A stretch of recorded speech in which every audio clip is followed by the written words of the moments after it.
Hello, friends. I am Dr. Niaz Ahmed, and you are watching Gen Next Maru Learner channel. So, let's begin with a new topic today. So, before starting the topic, just you have to tell me what do you observe in this picture? What is the first picture about? Okay, this is a music system. Okay, what is the second picture about? So, in the second picture, you can see that there are different systems in our body, like nervous system, skeletal system. Okay, then circulatory system, digestive system. Okay, so these are the different systems of the body. Okay, so this music system consists of different parts. Okay, and this body also consists of different systems or subsystems. So these systems are, or the sub parts are, interrelated or interdependent. So today we will see that how these parts of a system or the parts of the body, how they are interrelated and interdependent, and how this is going to affect the overall functioning of the system. So today our topic is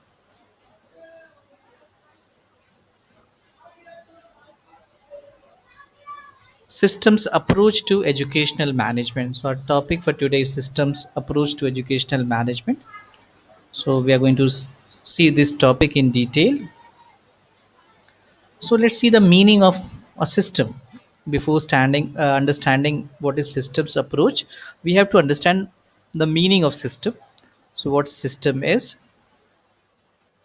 So a system is nothing but it is wholeness. If we are talking about system, so we just consider the whole organization or the whole body as a system. So it represents wholeness,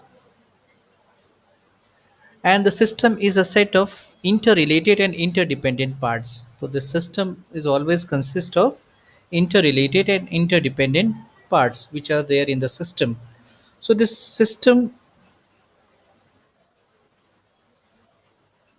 will always have interrelated and interdependent parts, and these interrelated but separate elements work towards a common purpose. So all these parts which are interrelated, they work for a common purpose. Means all the systems in the body, they work a common purpose to make us healthy. Likewise, all the parts in a system which is there in the music system, they will work for a common purpose to produce good music. Okay, so they have a common purpose. So this system forms, or the parts forms, an organized and unitary whole. Example can be university or the human body that we have seen.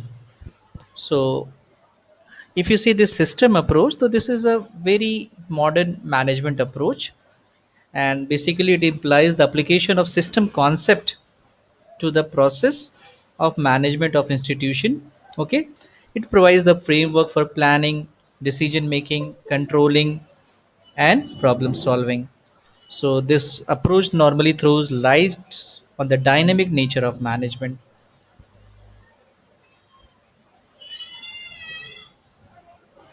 So there are two types of system normally we have. The first one is closed system, like thermos, where there is no interaction between the system and the external environment. So if we keep anything in this thermos, if you just put a cold liquid in this thermos, it will remain cold, and if you are just putting hot liquid in the thermos, it will remain hot. So there is no exchange between of materials between the internal environment and the external environment. So there is no interaction between the internal and external environment. Second one is open system, like school. So it has an interaction. So the internal environment and the external environment has an interaction because we take the students from outside of, from the community, and after completing their schooling, they go to again they will go to the community. So there is a continuous exchange between uh, the internal and external environment. So this is a type of the system. Let's see the characteristics of a system. Okay, so characteristics of a system, let's see the first characteristics here. Every system is a part of the larger system, and this larger system is called as suprasystem. So every system will be the part of the larger system, and that larger system will be called as suprasystem. For example, a classroom is a system. If we are considering classroom as a system, so this classroom will be part of the larger system, that will be the institution. So this classroom will be the part of the larger system, that is institution. So this institution will be the supra system of the classroom. Okay, so which will be the part of the larger educational system. So this institution will also be the part of larger educational institution, and this will be the part of the educational board. So that educational board will be the supra system of this institution. So every system is a part of larger system, and that will be called as supra system. For example, the B.Ed college will be the part of the university, like Mumbai University. So this Mumbai University will be the supra system of the system, that is B.Ed college. Every system has a subsystem, and these subsystems are interrelated and interdependent. For example, here, library. If you take the example of library or science lab or classroom or technology, students, so they are the subsystems of the institution. Okay, so like computer also, there are subsystems like mouse, keyboard, CPU, monitor. So these are the subsystems, and they are the part of the larger system, and that is computer system. So these parts are interrelated and interdependent. So third characteristics is the system absorbs human members and transform them into the members. So they transform outsiders into members. Okay. So here, for example, the institution takes the student from the society through admission, and after the teaching learning process, they transform these students as a product and they supply back to the society. So this transformation process is essential for survival. Okay, so every system absorbs human members and transform outsiders into member. Now they will become the members of that institution. For example, before taking your admission in B.Ed, you are the outsider for us. Now, after taking your admission in this B.Ed college, you can become the member of this college and you can become the alumni. Always you will be remembered as alumni, or your recognition will be associated with this college. Now you will become the member of this college. So this system has transformed the outsiders into members. So each member have multiple memberships. Okay, so each members have multiple membership. For example, the student, when he is there in the school or college, he is a student, he is a member of that school. Then he will be the member of his family, he will be the member of his peer group, and there he will play a role of a friend. When he is in the family, he can be the son, daughter, husband, wife, or he can be the member of a club.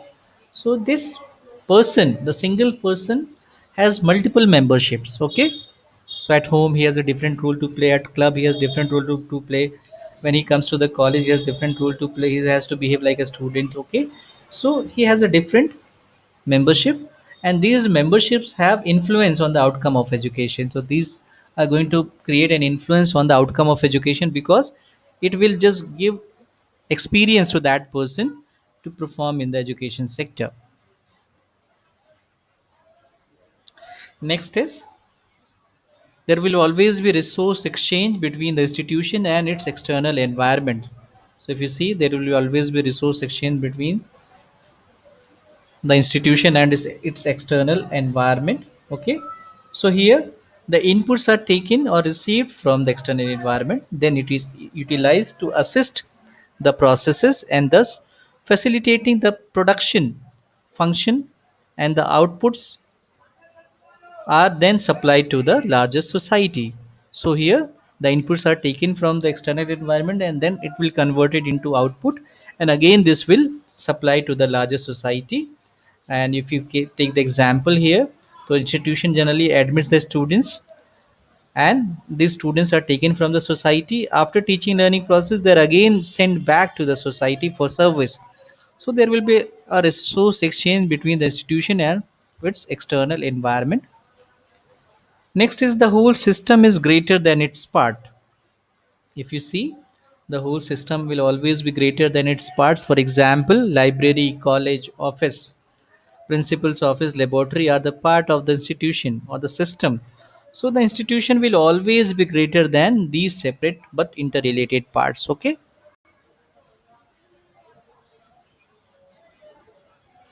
Next is there will always be a reciprocal influence between the system and the environment. Okay. So there will be a mutual or reciprocal influence on the parts of both the members of the institution and the larger society or the external environment. For example, the good inputs from the society, if you're taking the good inputs from the society to the institution, so this will help to improve the processes and the output from this institution, so this will give better service to the society. Okay. So if you are giving good inputs, if you are taking good inputs from the society, and if you are providing them the good process, so always we can get good output, and the society will get the good output. But if there is no good input from the society, if there is a substandard input, then how much effort we can make through the process, the output quality is not that much good. So we are providing the substandard uh, output to the society. So there will be always be a reciprocal influence between the environment and the system. So the system operates in accordance with a specific plan or objectives. Okay, so here the system always operates in accordance with a specific plan or objectives. So a system operates in accordance with the plan or objectives to achieve the desired or specific objectives. So the selection of input from the society and the processes are in the direction to achieve these objectives. So there should always be a plan. So every system work according to the plan. Every system has a boundary. Okay, every system always have a boundary. For example, each college has a certain boundary. So they have a number of courses, the capacity of the students, the number of teachers, office work. So they have a limited number of boundary, है ना? Then every system transforms input into outputs. Okay, so this transformation process is essential for the survival of the system. So every system, they transform inputs into outputs. So these are the characteristics of system. So let's see the definition of the system here. So the definition given by 12 here is that system approach is a management tool that allows individuals to examine all aspects of organization, to interrelate the effects of one set of decisions to another, and to optimally use all resources at hand to solve the problem. So here they say that how this interrelation is there between the parts, and how the decision on one part will going to affect on the other part of the system. Okay, so how these all resources should be optimally used to solve the problem of the institution. Then Kasey and McLean has given definition that system approach is one of the techniques which aims in finding the most efficient and economical intelligent methods for solving the problem of education scientifically. Okay, so here the system approach will always provide an efficient and economical method for solving the problem of education scientifically. So let's see the process, transformational process of system approach. So here you can see here the transformational process is input process output feedback, and these process happens in the external environment. So okay, so this is the transformational process of system approach: input process output feedback. So how this is a cyclic process, you can see here this is a cyclic process. Okay, so let's see one by one here. So let's see the transformational process or model of system approach. The first one we have seen is input. So if you see the input here, what could be the input for any institution or organization? So let's see here the human, all the human resource will be the inputs. All the material resources will be the input. Time can also be a resource. Finance can also be a resource. Financial resources will be the input. Curriculum, content matter, technology, existing knowledge, ideology, or values are the inputs for their organization. So if we are having good quality of these inputs, then we always will always have a good quality of output. So if you see particularly in the school sectors or the college inputs, so infrastructure facilities, physical environment, location of the school building, the classrooms, the school types, the school activities, curriculum, duration of the course, instruction materials, teachers, non-teaching staff, finance, and administration body. So these all constitute the college or school inputs for the organization. Let's see, the second part of this process is processes. So here these are divided into two: primary processes and secondary process. In the primary process, which you can see through your eyes, that is teaching and learning and evaluation. Then there are supporting process which generally the student do not see, that is planning, organizing, leading, controlling, and evaluating. So these are the two types of processes normally happens throughout the year in the institution. Take the example of yours. So you can see here, we have taken the input from the society. As a B.Ed student, you are admitted in the college. Now throughout the year, there will be the process. So primary process which you can see our teaching and learning, you can see our evaluation. But there are other processes also, like supporting process. For this teaching, we are planning, we are organizing, there's a principal who is leading, who is controlling and evaluating, that you cannot see. Okay, so these are the two processes is there in the systems approach. So if you see the college and school processes, so teaching learning process, strategies will be the process, methods which we are using for teaching will be the process, then media for teaching which we are using for our lessons will be the process, evaluation procedure which we are using can be the process, student and principal relationship will be the process, student teacher relationship will come under the process, and student peer relationship will always come into the process. So these are the components of process. Now let's see the third part, that is output. So if you see the human resource says, that is all round developed human resource will be the output. Then they will go and develop the society. The society development will be the output. Then higher education development, if they go for the higher education, then they will work in that area, that can also be the output. So let's see the school college output. Attainment of instructional objective will be the output. Academic achievement of the student will be the output. Attitudinal change will be the output. So the last component of this is feedback. So there are two types of feedback generally we get from the product. Either we get a positive feedback or we get a negative feedback. Okay, suppose we have trained you throughout the year, 2 years, and you are now become a teacher. When you go to the schools, then we get the feedback from those schools. So if they are appreciating you, your work, and your training, then that is a positive feedback. Then we are not going to change our system. Okay, then if we are getting a negative feedback that your students are lacking in these areas, you have to train in these aspects also, that means we are getting a negative feedback, then we have to improve the system. So where the improvement can happen, the improvement can happen at two places. Either we can change or modify our input, or we can modify our process. We cannot change the output. So there are two stages at which we can modify the system. So take the example here of system approach.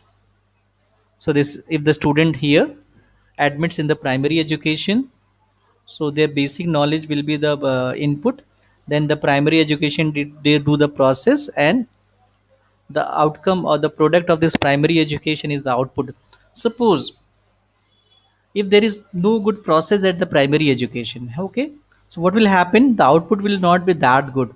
So this output will become the input of the secondary education.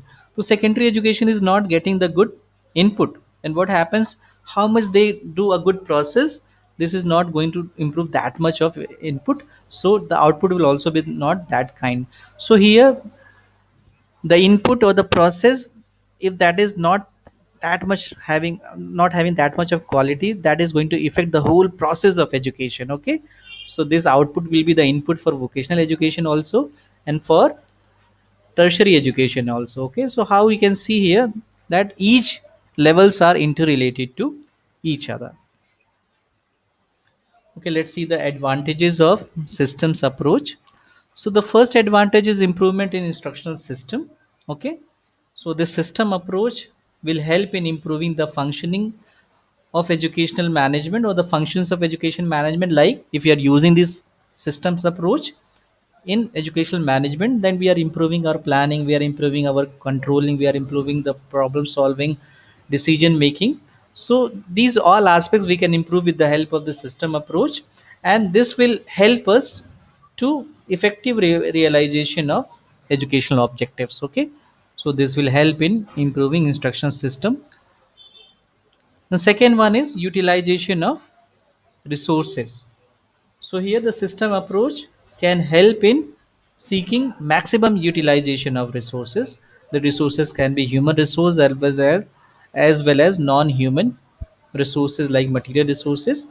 So they are connected with the process of education. In the system approach, there is a provision for feedback, which will help the educational management to rectify its mistake and make a proper use of resources. So this systems approach ensures effective utilization of resources. Then increase in coordination and control. So the systems approach normally helps in effective educational management techniques, which are generally used to control the various components of institutional process. So there will be coordination among different parts, and as a result of achievement of specific objectives at the level of operation. So with the help of this coordination and control, we can achieve the specific objectives of the institution. Then improvement in planning. So this improvement in planning, it provides framework for planning, decision making, control, and problem solving. Okay, so this we can just plan a long term planning as well as a short term planning. We can do with the help of the system approach. Then improvement in evaluation. The system approach will help in managing and improving the institutional affairs uh, uh, by help in bringing improvement in examination as well as in the educational systems. Okay, so this will help in improvement in evaluation. So yeah, this educational management also help, systems approach will also helps in improvement in the educational affairs. Okay, so by bringing efficiency in educational management and administrations, we can just use this system approach to improve all the affairs which are there in the institution.